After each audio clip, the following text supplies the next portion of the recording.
আকাশবাণী কলকাতা। স্থানীয় সংবাদ পড়ছি ধৃতি সেন শর্মা। বিশেষ খবর হল, প্রধানমন্ত্রী নরেন্দ্র মোদী আজ অমৃত ভারত স্টেশন প্রকল্পের আওতায় মোট 103টি নবরূপে সজ্জিত স্টেশনের উদ্বোধন করেছেন। এর মধ্যে রয়েছে এ রাজ্যের 3টি স্টেশন, ঘোষপাড়া, পানাগড় ও জয়চণ্ডী পাহাড়। প্রধানমন্ত্রী বলেছেন, এনডিএ সরকারের আমলে দেশের রেল পরিকাঠামোর অভূতপূর্ব উন্নতি হয়েছে। অপারেশন সিন্দুর অভিযানের আওতায় ভারত পাকিস্তানের সন্ত্রাসবাদীদের ঘাঁটিগুলি নষ্ট করে যোগ্য জবাব দিয়েছে বলেও অনুষ্ঠানে তিনি মন্তব্য করেন।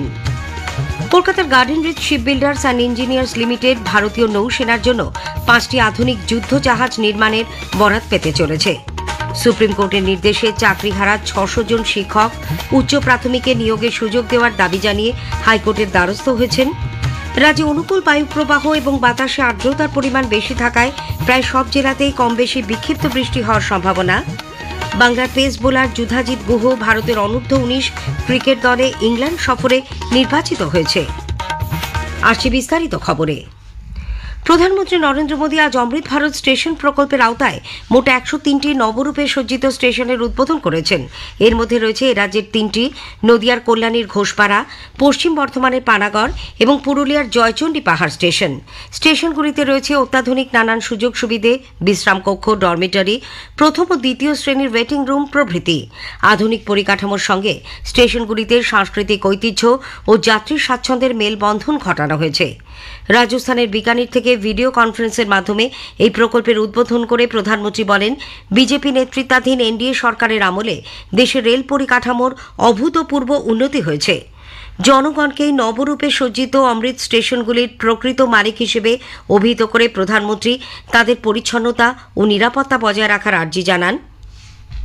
विकास भी विरासत भी, इस मंत्र का इन अमृत भारत रेलवे स्टेशनों पर उसका नजारा साफ साफ दिखाई देता है। ये स्थानीय कला और संस्कृति के भी नए प्रतीक है।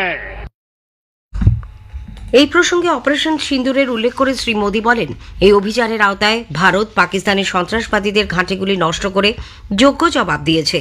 সন্ত্রাসবাদ মোকাবিলাতে এই অপারেশন সিন্দুর 3টি নতুন উদাহরণ স্থাপন করেছে। প্রত্যেক জঙ্গি হামলার ভারত যোগ্য প্রত্যুত্তর দেবে এবং তা কিভাবে তা দেশের সশস্ত্র বাহিনী স্থির করবে বলেও প্রধানমন্ত্রী মন্তব্য করেন। 22 तारीख के हमले के जवाब में हमने 22 मिनट में आतंकियों के 9 सबसे बड़े ठिकाने तबाह कर दिए। हर आतंकी हमले की पाकिस्तान को भारी कीमत चुकानी पड़ेगी और ये कीमत पाकिस्तान की सेना चुकाएगी, पाकिस्तान की अर्थव्यवस्था चुकाएगी।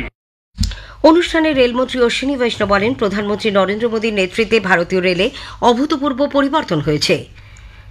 নতুনভাবে সাজানো পুরুলিয়ার জয়চণ্ডী পাহাড় রেল স্টেশনের আধুনিকীকরণে খরচ হয়েছে 11 কোটি টাকারও বেশি।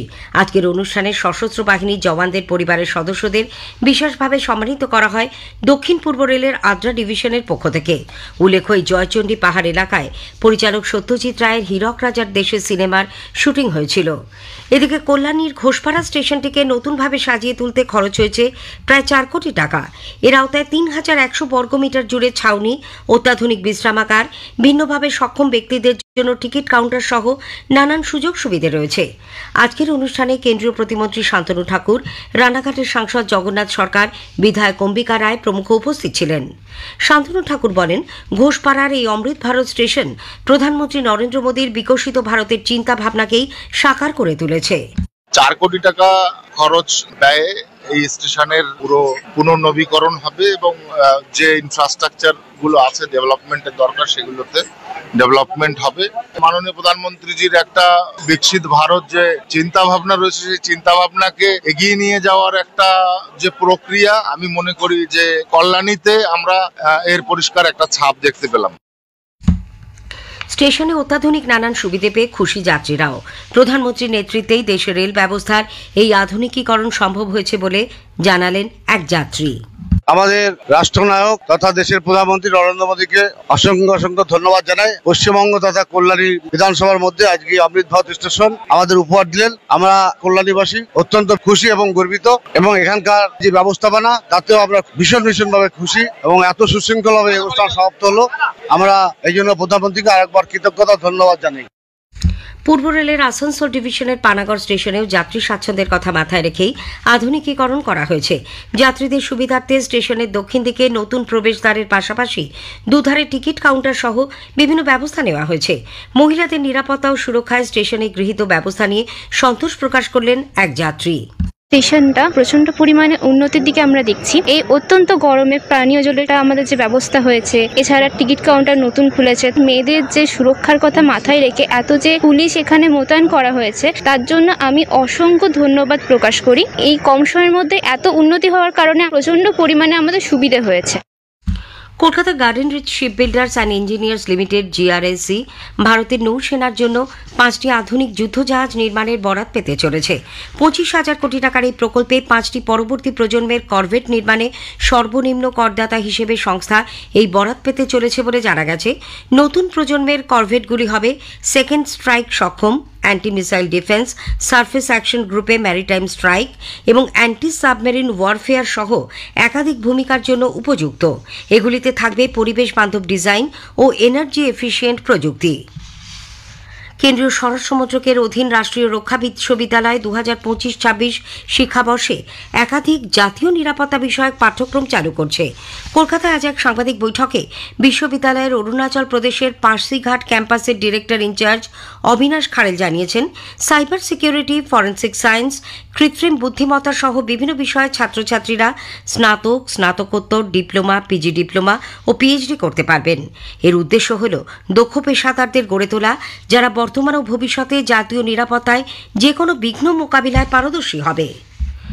অপারেশন সিন্দুরের মাধ্যমে ভারতীয় সেনাবাহিনী যেভাবে পাকিস্তানের জঙ্গি ঘাঁটিগুলি ধ্বংস করেছে, তাতে দেশবাসী হিসেবে তিনি গর্বিত বলে জানিয়েছেন চিত্র পরিচালক রাজদীপ পাল। ভারত সরকারকে ধন্যবাদ জানিয়ে তিনি বলেন, সীমান্তে সেনাবাহিনীর জওয়ানদের নিষ্ঠার সঙ্গে কর্তব্য পালনের কারণেই দেশের মানুষ শান্তিতে থাকতে পারে। পেহেলগাঁওতে টেররিস্ট অ্যাটাকের পর আমাদের দেশ যেভাবে অপারেশন সিন্দুরের মাধ্যমে পাকিস্তানে জঙ্গি ঘাঁটি খুঁজে সেখানে আক্রমণ চালায় এবং জঙ্গি ঘাঁটিগুলোকে ধ্বংস করে, সেজন্য আমি আমার দেশের সরকার এবং সেনাবাহিনীকে শুভেচ্ছা জানাই এবং আমার চরম কৃতজ্ঞতা জ্ঞাপন। যুদ্ধ আমাদের কারোরই কাম্য, যুদ্ধ হলে সকলেরই ক্ষতি হয়, কিন্তু বারবার যখন আমাদের শত্রুরা আমাদের দেশের ভেতর ঢুকে আমাদের দেশের নাগরিকের ওপর হামলা চালায়, তখন চুপ করে বসে থাকাটাও কাম্য। আমরা ধৈর্যশীল হতে পারি, কিন্তু আমরা দুর্বল, এবং এটা আমাদের শত্রুদের বুঝিয়ে দেওয়া একান্ত আবশ্যক। প্রধানমন্ত্রী নরেন্দ্র মোদী আগামী রবিবার 25শে মে আকাশবাণীতে মন কি বাত অনুষ্ঠানে দেশ বিদেশের মানুষের সঙ্গে তার চিন্তা ভাবনা ভাগ করে নেবেন। এটি হবে মাসিক এই বেতার অনুষ্ঠানের 122তম পর্ব। স্থানীয় সংবাদ শুনছেন আকাশবাণী কলকাতা কেন্দ্র থেকে। আমাদের সংবাদ শোনা যাবে ইউটিউব চ্যানেল আকাশবাণী সংবাদ বাংলা, ফেসবুক ও ইনস্টাগ্রাম আকাশবাণী সংবাদ কলকাতা এবং এক্স হ্যান্ডেল এআইআর নিউজ কলকাতাতে। বিরোধী দলনেতা শুভেন্দু অধিকারী রাজ্য সরকারের বিরুদ্ধে আবারও উত্তরবঙ্গকে বঞ্চনার অভিযোগ এনেছেন। শিলিগুড়িতে আজ এক সাংবাদিক বৈঠকে তিনি বলেন, উত্তরবঙ্গে চা শিল্পই উত্তরবঙ্গের মানুষের অন্যতম প্রধান জীবিকা, কিন্তু বর্তমান সরকারের আমলে বিভিন্ন চা বাগানের জমিতে অবৈধ প্রকল্প চলেছে। চা শ্রমিকদের বঞ্চিত করে মালিকদের সুরক্ষা দেওয়া হচ্ছে। রাজ্যে বিদ্যুতের ঘাটতি নেই বলে মুখ্যমন্ত্রী দাবি করলেও উত্তরবঙ্গে কেন এত বিদ্যুৎ বিভ্রাট, সেই নিয়েও প্রশ্ন তোলেন শুভেন্দুবাবু। ব্যবসায়ী সংগঠন, পৌরসভা, কর্পোরেশন, পঞ্চায়েতগুলোর জুলুমের কথা তুলে ধরেছেন। কেউ বলেছেন নাম পরিবর্তন করার জন্য আগে 2000 টাকা লাগতো, এখন 5 লাখ টাকা নেয়। আগে ট্রেড লাইসেন্সের জন্য 700 টাকা নিতে হতো, এখন 70,000 টাকা নেয়। কেউ বলেছেন মুখ্যমন্ত্রীকে ইলেকট্রিক বিল যা আপনি করে দিয়েছেন তাতে আমাদের এই ছোট ব্যবসা চলবে কি করে। সুপ্রিম কোর্টের নির্দেশে চাকরিহারা 600 জন শিক্ষক উচ্চ প্রাথমিকে নিয়োগের সুযোগ দেওয়ার দাবি জানিয়ে হাইকোর্টের দ্বারস্থ হয়েছেন। তাদের দাবি 2016 সালে উচ্চ প্রাথমিকে নিয়োগ এবং নবম, দশম, একাদশ ও দ্বাদশের নিয়োগ প্রক্রিয়ার বিজ্ঞপ্তি একই সময় প্রকাশিত হয়েছিল, কিন্তু নবম থেকে দ্বাদশের নিয়োগ প্রক্রিয়া আগেই সম্পন্ন হওয়ায় তারা চাকরি পেয়ে যান। সেই জন্য এসএসসি পঞ্চম থেকে অষ্টম শ্রেণী পর্যন্ত উচ্চ প্রাথমিকের ইন্টারভিউতে তাদের বসতে দেয়নি। উচ্চ প্রাথমিকে যেহেতু এখনও নিয়োগ চলছে, তাই তাদের সেখানে সুযোগ দেওয়ার জন্য এই প্রার্থীরা আরও দাবি জানিয়েছেন। জানিয়েছেন। এদিকে বিকাশ ভবনের সামনে আন্দোলনকারী চাকরিহারাদের মধ্যে সুদীপ কোনার ও ইন্দ্রজিৎ মণ্ডলকে আপাতত বিধাননগরে ঢোকার উপর নিষেধাজ্ঞা আরোপের জন্য রাজ্যের তরফে আজ হাইকোর্টে মৌখিক আবেদন জানানো হয়েছে। বিচারপতি তীর্থঙ্কর ঘোষ আগামীকাল সব পক্ষের আবেদন বিবেচনা করে রায় দেবেন। খাগড়াগড় বিস্ফোরণ কাণ্ডের তদন্তে জাতীয় তদন্তকারী সংস্থা এনআইএ মুর্শিদাবাদের সাগরপাড়ার 2 যুবককে তলব করে। খয়রামারি গ্রামের বাসিন্দা হাবিবুর রহমান এবং খাপাড়ার বাসিন্দা গোলাম কিবরিয়া আজ নিউ টাউনে এনআইএর কার্যালয়ে হাজিরা দেন। ভবিষ্যতে আবার তাদের ডাকা হতে পারে। আসন্ন ইংল্যান্ড সফরের জন্য ভারতের অনূর্ধ্ব-19 ক্রিকেট দলে নির্বাচিত হয়েছেন বাংলার পেস বোলার যুধাজিৎ গুহ। এই সফরে 50 ওভারের একটি প্রস্তুতি ম্যাচের পর 5টি একদিনের ম্যাচের সিরিজ হবে। শেষ করার আগে স্থানীয় সংবাদের বিশেষ কিছু অংশ আরও একবার। প্রধানমন্ত্রী নরেন্দ্র মোদী আজ অমৃত ভারত স্টেশন প্রকল্পের আওতায় 103টি নবরূপে সজ্জিত স্টেশনের উদ্বোধন করেছেন। এর মধ্যে রয়েছে রাজ্যের 3টি স্টেশন ঘোষপাড়া, পানাগড় ও জয়চণ্ডী পাহাড়। প্রধানমন্ত্রী বলেন, এনডিএ সরকারের আমলে দেশের রেল পরিকাঠামোর অভূতপূর্ব উন্নতি হয়েছে। স্থানীয় সংবাদ শেষ হল। পরের খবর 8টা 10 মিনিটে।